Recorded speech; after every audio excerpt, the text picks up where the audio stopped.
Could a monster with a single giant eye actually have been real and not just imagined by ancient poets? Deep inside a shadowed Sicilian sea cave, researchers uncovered a genuinely stunning physical clue. That clue is a massive fossilized skull, and it may explain a legend told for thousands of years. This ancient fossil skull might be the true face hiding behind one of history's most terrifying myths. Nearly 3,000 years ago, the poet Homer told of a monstrous, man-eating giant. In Homer's epic poem, the Odyssey, this fearsome giant was given a name that still echoes today: Polyphemus. He was a cave-dwelling, man-eating Cyclops with one enormous burning eye set in his forehead. Polyphemus trapped Odysseus and his exhausted, terrified crew deep inside his rocky mountain cave. Odysseus got the giant drunk on wine before making his desperate move to escape. In Book 9 of the Odyssey, the clever hero Odysseus blinds this giant in order to survive. The Cyclops roars in agony as his single glowing eye is violently destroyed forever by fire. Ancient Greeks insisted this monster's true homeland was one very specific Mediterranean island. That island was Sicily, long remembered in Greek mythology as the legendary birthplace of the Cyclopes. Centuries later, one determined scientist offered a startling and very physical explanation for this old myth. In 1914, Austrian paleontologist Othenio Abel proposed a genuinely bold new scientific theory. Abel, who lived from 1875 to 1946, spent decades studying the bones of prehistoric, extinct life. His book, Tier der Vorwelt, revealed one chilling and deeply visual clue hiding in plain sight. Abel pointed to fossil skulls discovered in coastal caves near Messina and elsewhere across Sicily.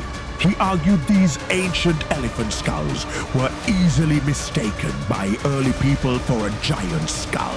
A dwarf elephant's real eye sockets are quite small, sitting on each side of the skull. Centuries of coastal weathering erode those small side sockets until they almost completely disappear from view.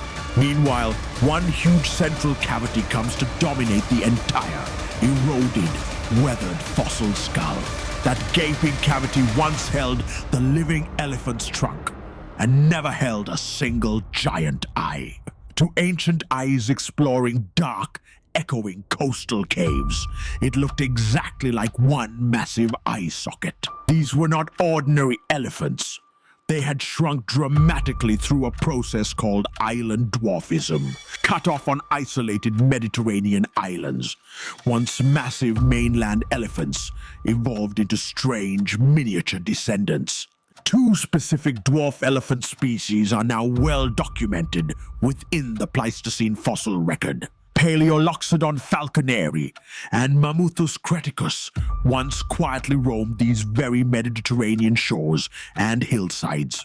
Their fossilized bones turn up repeatedly across Sicily, Malta, Crete, and even distant Cyprus. So the ancient myth and the real fossil record share the exact same Mediterranean geography. Abel still needed one more piece of evidence to make his fossil theory feel truly unshakable. He claimed that one ancient philosopher had personally seen and identified these very giant bones. That philosopher was Empedocles, a thinker living in Acragas, Sicily, around the 5th century BCE.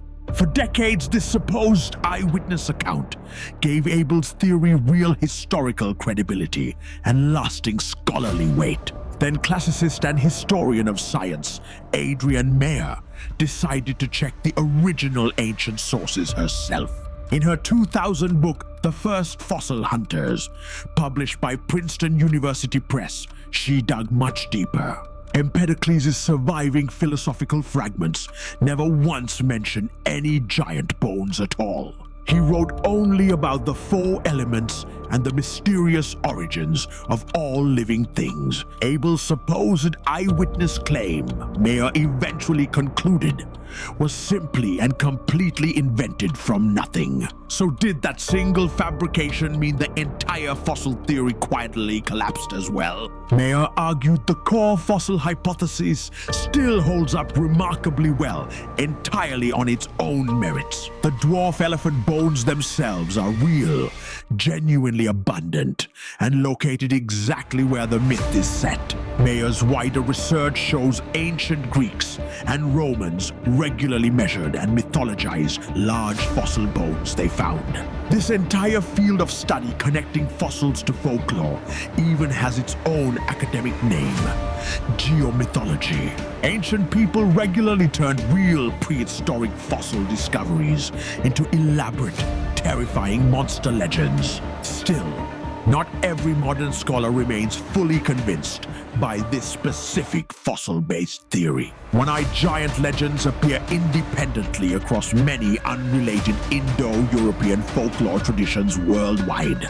That worldwide pattern suggests the Cyclops myth may not need one single, tidy fossil origin. So was the Cyclops pure invented myth, or a genuinely misunderstood ancient elephant fossil skull? Even the scientific explanation carried its own myth, one that needed careful correcting decades later. Perhaps the truth is both: a real fossil skull wrapped inside one unforgettable ancient legend.